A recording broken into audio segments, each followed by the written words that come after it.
Hey free-to-play gang, welcome back to another video. So this video is going to be extremely spicy for you. So if you have already attempted Fafnir, then you will understand why this video is so insane. Now the Fafnir run that you're about to see is not done by me, instead it was done by Musubi. So thanks bro for this video. But also I should credit the original creator of this team, who is Lenka. So I wasn't able to reach out to him, so that's a little bit unfortunate. But at least as promised, I will be able to show you the one-shot Fafnir team. So let me just briefly go through whatever that's happening here, right? Now there is a reason why Musubi is running this on manual and he's not actually autoing this, and that will be a little bit clearer later on. However, I feel like it is still possible to auto this team, but maybe your efficiency would be impacted a lot, so you may not be able to one-shot Fafnir all the time, but with that said, you can still achieve some rather impressive runtimes. So we're going to take a look at that later on. First, I want to show you this team against Fafnir. Now of course, this team consists of Lin Xiao, which makes this team completely not free-to-play friendly. But is she a requirement? I would say yes. So as you can see, we are landing a lot of debuffs on the boss and onto the followers on either side. And here is where Q becomes very important. Now I'm not sure whether you caught that, but Lin Xiao landed a lot of bleeding stacks. And here's where Zelmer becomes more powerful. So Zelmer's damage increases by 20% per debuff on the enemy. So there you go, that's a one-shot. Not just on the follower, but on Fafnir himself. And it's honestly really surprising to me that he only has 255,000 HP or less. But that's basically it, right? However, this is just very surface level explanation. There is actually a lot that has to happen before this can potentially take place. So don't worry, I'm going to show you all of their relics and I'm going to show you Musubi's explanation to this team as well. He has done a tremendous job at explaining everything to me, so much so that I fully understand whatever that is happening here. So hopefully I'm able to explain it to you guys as well. So that was a sub-minute run. Alright, but at first I want to lower your expectations a little bit because this is actually really hard to replicate. So let's take a look at the relics first. Let's start with Zelmer, who is probably the star of the show here. So as you can see, she's equipping herself with the crit damage relic set and the crit rate relic set, and she has a ton of crit damage over here. And as you can see, her crit rate is only at about 55%, which I think is enough because it goes up to 85% with Dahlia's buff, and because her element type triumphs over Fafnir, therefore her crit rate will go up as she attacks Fafnir. So having this little bit of crit is actually more than enough. Now let's start with the star of the show, which is her third skill, so that we can understand a little bit more about why she is so essential for this team. So Scarlet Tides deals damage equal to 250% of attack to an enemy. If the target is debuffed, then this attack deals 20% bonus damage per debuff. So it doesn't actually have a limit to how powerful it can be. So basically what Musubi is doing here is just scaling this as much as he can. And I'm not even sure whether 12 debuffs is the maximum, but let's say that if it is the maximum, that would be another 240% extra damage. Now next, let's take a look at his Dahlia. So his Dahlia is decently fast. She is running herself with the Windwalker and the crit rate relic set. Now I'm not actually very sure why he needs crit rate on her. Perhaps it's for clearing speed, right? Who knows? But there are two reasons why Dahlia is essential here. Number one, her third skill is going to be very powerful. And number two, she has a speed down debuff. So that is going to add on to the debuffs that we're going to apply onto the boss or the follower to increase the amount of damage that they will receive. Now next, we have to take a look at his Q because he is one of the main reasons why this entire run is possible in the first place. So this is Joke of the Ether. I do not know whether you remember this, but I've actually discussed about Q being rather useful in one of my beginner guide videos. So here's what it does, right? Locks onto an enemy and selects another at random before dealing damage to both equal to 180% of attack and inflicting Link for 3 turns. Now what does Link do, right? So when a linked unit is attacked, their counterpart also receives true damage equal to 80% of the damage dealt in this attack. Now what I suspect over here is you're linking to the follower who has a much lower defense, and then attacking the follower would deal a lot of damage to the follower, but in the same vein, because of the link, the boss is going to take 80% of that damage as true damage, and therefore he suffers a lot more damage than if you were to attack the boss directly. At least this is what I think, right? And we can quickly go through his second skill, which lands one attack down debuff, which is going to add on to the debuff count. And I think the first skill is not so important because I don't think he uses the first skill in the boss fight.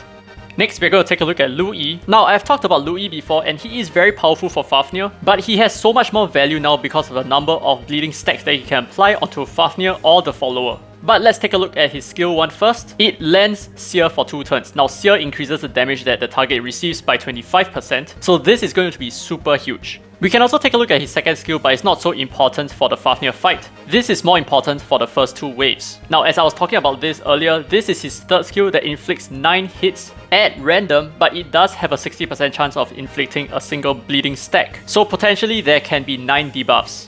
Now we can finally move on to the last Esper. This is going to be Linsel. Now I want to emphasize the way that she is built. She has 140 additional speed. So this is basically the fastest Linsel that I've ever seen in my life. And she has a lot of accuracy as well, so her role is to land debuffs. Now what kind of debuffs can she land, right? So let's take a look at that.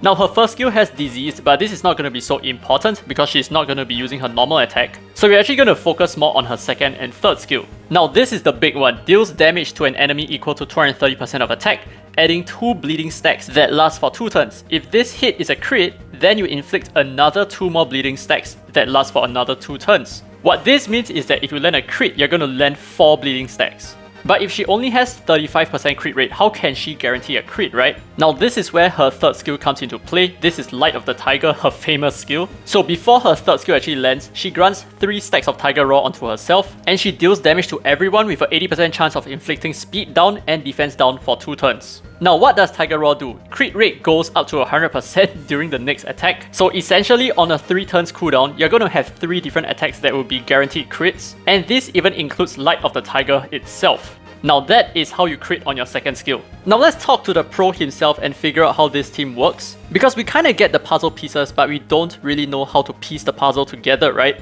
So let me read this for you. Any feedback you want to add to this build, and here's what he says. So first and foremost, you need Linsel to have enough speed to take 2 turns and have decent accuracy, which is whatever that we saw. So this explains why Linsel had 140 speed. Now next, Dahlia and Q is a typical crowd control build with speed and accuracy subs, or rather just speed and accuracy in general. Then Zelmer with high attack and crit damage, and Louis must be a little bit faster than Zelmer. So essentially Louis needs to land his third skill before Zelmer does her third skill. And during the boss stage, it's either you go for the left or right tablet, depends on which one has more debuffs, but you need to secure speed down on the Purifying Tablet. So the Purifying Tablet is the one that grants immunity to the boss, so you definitely need to slow it down before it removes Q's linkage. So I asked him, how often does this work? Because it seems like you need a lot of debuffs in order for this to work. So he was rather honest about this. He said only 1 in 20 runs would be a perfect run, and it is heavily reliant on luck, and Q might mess up in the end. However, without landing perfect debuffs, Fafnir is still reduced to 1 or 2 health bars, with one condition that Q has linked the debuff tablet to Fafnir. So of course there is that 50% chance that the link will not go to Fafnir, it will go to the other follower instead. So if Q messes up, so is your run.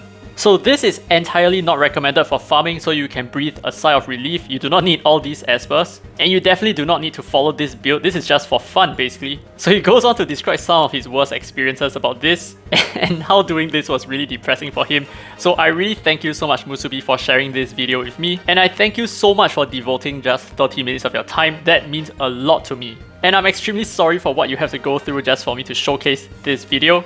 But you're really reliable, I really appreciate it. So thank you for this, and also thank you to Lenka for sharing this guide with him, and therefore I can share this with everyone else. So hopefully you guys found this video interesting. I wouldn't say that this is helpful, this is interesting. And don't go crazy about trying to build this as well. It's probably not going to work for most of you guys for a very long time, because as you can see, the relic quality that he has is incredible. He is, after all, an Honor Tier 16 player, so he's one of the best players in the game right now. But regardless, I hope you guys enjoyed this video. If you did, don't forget to leave a thumbs up, it really helps the channel, and subscribe for more Dislyte content. Now, if you want to see more of such videos, or you want to share some of your videos, you can definitely hit me up on my Discord link down in the descriptions below, and in the comments as well. So my Discord is officially public to you guys, so go ahead and check it out, and I will see you there. Now with that said, this has been Daddy Free to Play, and as always, I will see you in the next video.